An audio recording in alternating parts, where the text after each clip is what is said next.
Today I am going to teach about binomial theorem. इस chapter में हम क्या क्या पढ़ने वाले हैं? हमारे पास कोई एक्सपेंशन होगा, जैसे कि मैंने लिखा तो एक्सपेंशन x प्लस 3y की पावर 20। तो इस चैप्टर में हम क्या क्या पढ़ने वाले हैं?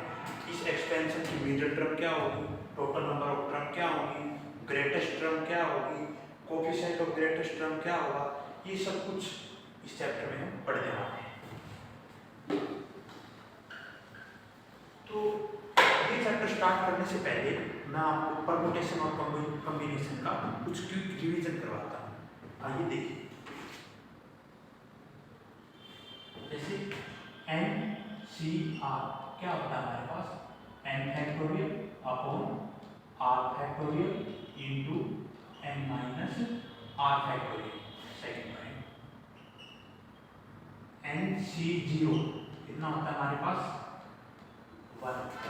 थर्ड पॉइंट भी ये हम परमुटेशन एंड कॉम्बिनेशन चैप्टर में पढ़कर आए हैं, उनका आपका क्विक रिवीजन करवाऊंगा। NC1 कितना होता है, n होता है। थर्ड थिंग NCN कितना होता है, 1 होता है। फिफ्थ थिंग इज NCA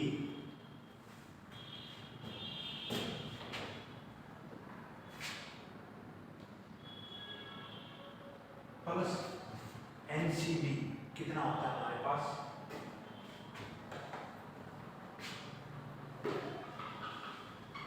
एक ये प्रॉपर्टी होती है हमारे पास NCR अपॉन NCR माइनस 1। ये कितना होता है हमारे पास, n plus R minus 1 upon R। ये प्रॉपर्टी होती है हमारे पास। 6 क्या प्रॉपर्टी होती है हमारे पास,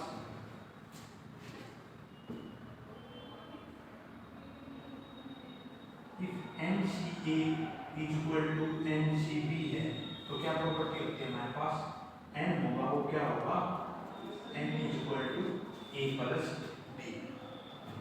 सेवंथ क्या होती है, NCR is equal to NCN minus R।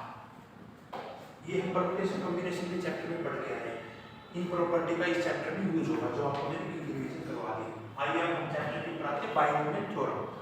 तो सबसे पहले हम देखते हैं बाइनोमियल थ्योरम होती क्या है और इसकी जरूरत हमें क्यों पड़ी। तो सबसे पहले देखिए इसकी जरूरत हमें क्यों पड़ी। तो जैसे मेरे पास कोई भी एक्सपेंशन है, मैंने लिखा x प्लस 2y की पावर 2, तो हम इसको इजीली सोल्व कर सकते हैं a प्लस b का होल स्क्वायर को अप्लाई करके। अगर इस पावर की जगह मेरे पास 2 की जगह यहाँ पे 20 आ जाता, तो अब बताइए इसको कैसे सोल्व करते। तो मुश्किल हो रहा है ना इस एक्सपेंशन को सोल्व करना। तो इन एक्सपेंशन को सोल्व करने के लिए जो हमें थ्योरम की जरूरत पड़ी, उस थ्योरम का नाम है बाइनोमियल थ्योरम। बाइनोमियल थ्योरम हमारे पास क्या काम करती है, कोई भी हमारे पास एक्सपेंशन होएगा a प्लस b की पावर n, इसको सोल्व करने में मदद करेगा हमारा बाइनोमियल थ्योरम। इसमें जो n होता है, जो ये हमारा n होएगा एक पॉजिटिव इंटीजर होगा। जो n हमारा क्या होगा, एक पॉजिटिव इंटीजर होगा। इस एक्सपेंशन को सोल्व करने में मदद करती है बाइनोमियल थ्योरम। आइए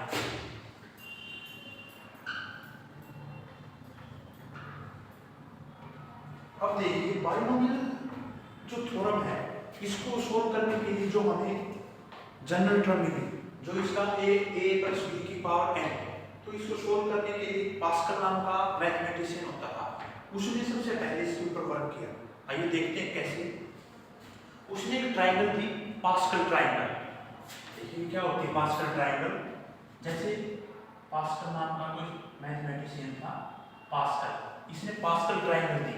जैसे 1 दिया, फिर 1 1, फिर इन दोनों को कर दिया 2, फिर ऐसे भी 1 दे दिया, इधर 1, इन दोनों को ऐड कर दिया 3, इन दोनों को ऐड कर दिया 3, फिर इस 1 को वापस, इस 1 को इधर, फिर इन दोनों को 3 और 1 4, 3 और 3 6, 3 और 3 4, फिर 1। इसको पास्कल ट्रायंगल बोलते हैं। क्यों बोलते हैं? इसकी शेप है वो कैसी है? एक पास ट्रायंगल जैसी है। तो अंदर में हमारे पास ट्रायंगल ही बन रही है।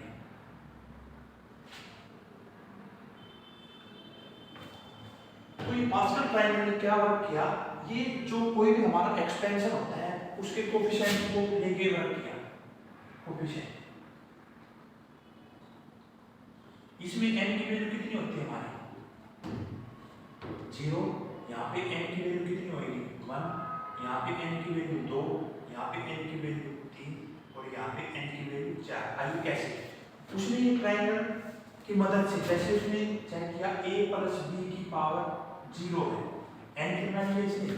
0। तो हमारे पास कोफिशिएंट कितना है? 1 यहाँ।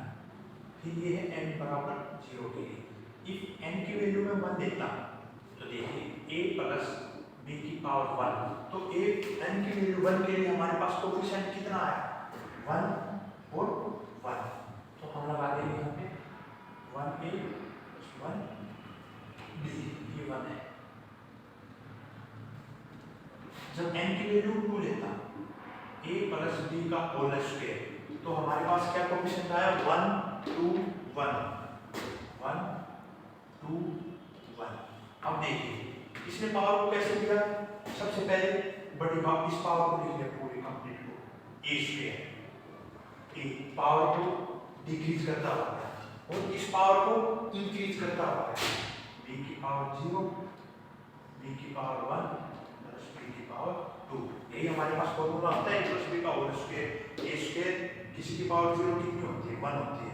2ab plus ab square.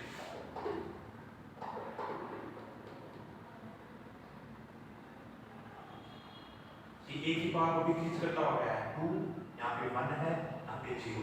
b की पावर को इंक्रीज करता हुआ है। तो ऐसे वर्क करती है पास्कल ट्रायंगल। बट अगर हम देखें पास्कल ट्रायंगल की इसकी कुछ लिमिटेशन थी।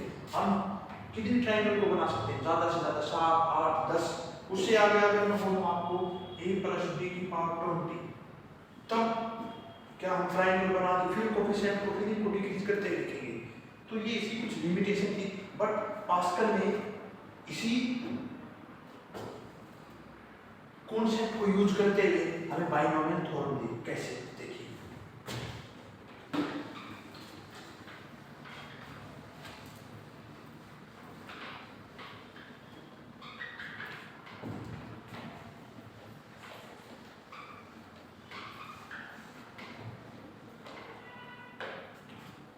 देखिए जैसे मेरे पास a प्लस b का होल स्क्वायर है। अभी आपको मैंने बताया था पास्कल ट्रायंगल की मदद से हमारे पास क्या था? 1 2 1। a की पावर को डिक्रीज करते हुए चलिए। सबसे पहले a की पावर सबसे ज्यादा 2, फिर a की पावर 1, फिर a की पावर 0। b की पावर को क्या करते चलेंगे? इंक्रीज करते हुए चलेंगे।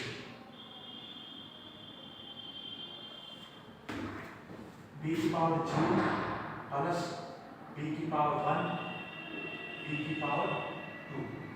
तो इसी में हमने क्या देखा? ये देखो ये 1 2 1, ये 1 क्या है? इसको मैं ऐसे लिख सकता हूँ nc0। n कितना? 2c0।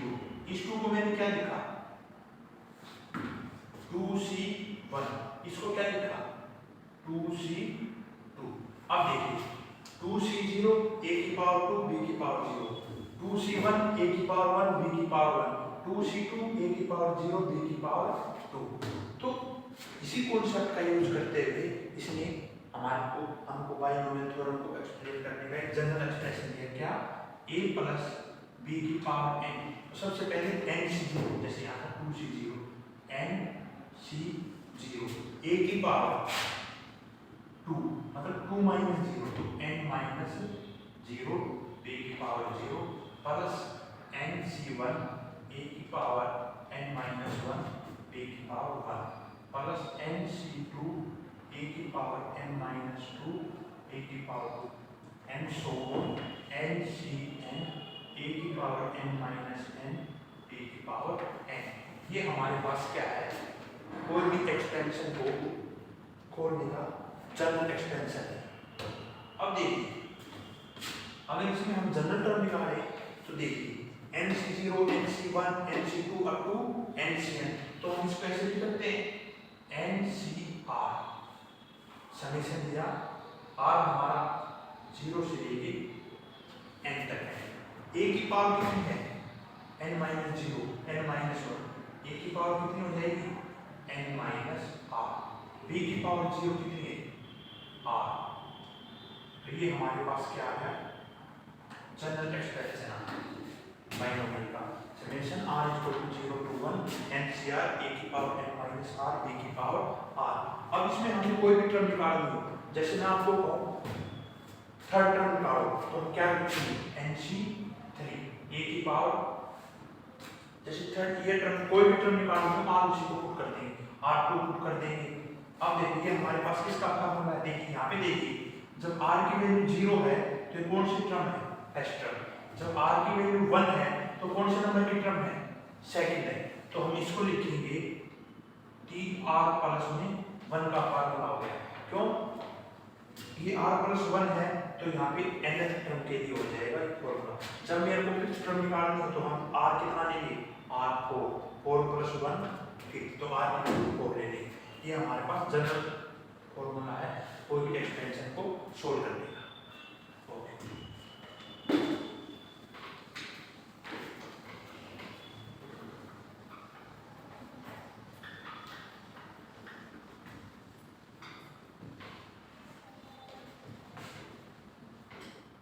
अब देखिए कैसे वर्क करता है, जैसे मैं आपको a प्लस 2b की पावर 7 है, कोई एक्सपेंशन है, और इसमें आप निकालो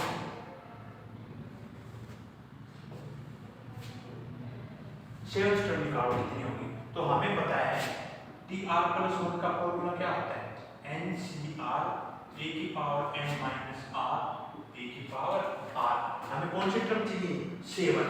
तो 7 कब आएगा, जब मैं आपको कितना 6 प्लस 1, तो आज कितना दिया मैंने 6, एन सी 6 ए की पावर, ए कितना है हमारा A N minus are 6, B कितना हमारा 2b की पावर आर कितना दिया है 6। ये हमारी 7 टर्म है। ओके,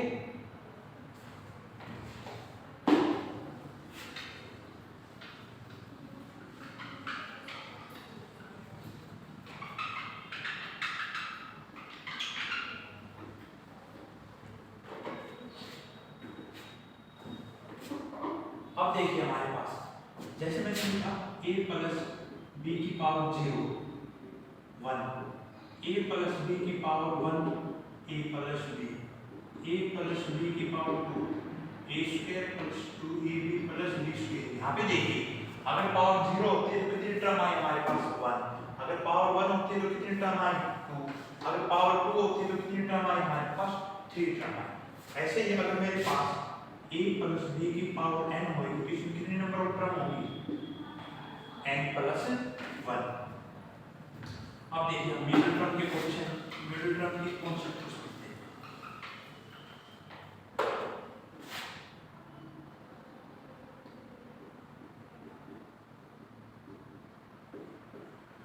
अब देखिए मिडिल टर्म को कैसे फाइंड आउट करेंगे, देखिए इसमें दो केस बनते हैं हमारे पास। जब n हमारे पास इवन हो तो हमारे पास कौन सी टर्म मिडिल टर्म होगी, n/2 प्लस 1, और जब n हमारे पास ओड हो तो हमारे पास 2 मिडिल टर्म आएंगी। कौन कौन सी, एक n प्लस 1/2 और सेकंड थी n प्लस 1/2 प्लस 1। इसमें हमारे पास एक मिडिल टर्म आएगी, इसमें हमारे पास 2 मिडिल टर्म आएंगी। देखिए कैसे आएगी, मैंने कोई भी एक्सपेंशन लिखा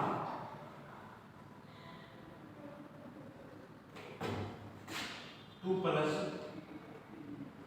5x की पावर 4 लिखा।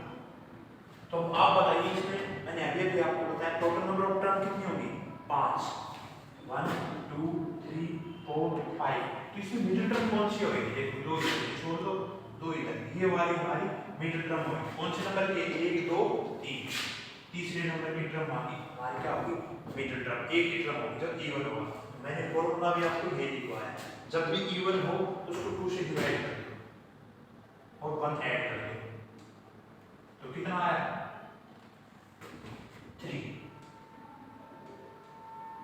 थर्ड टर्म होगी वो हमारी मिडिल टर्म होगी।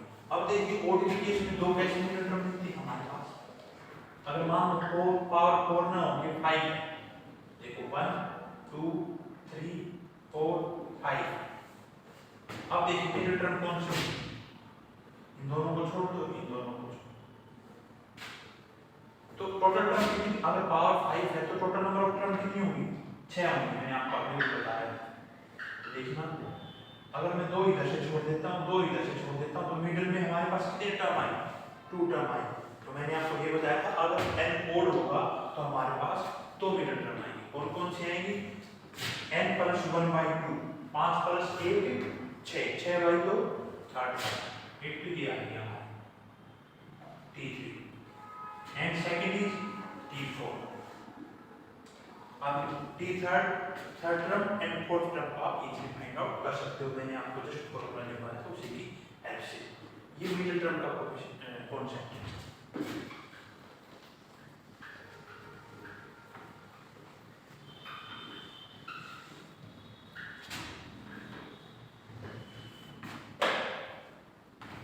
तो आज हम इतना ही पढ़ते हैं।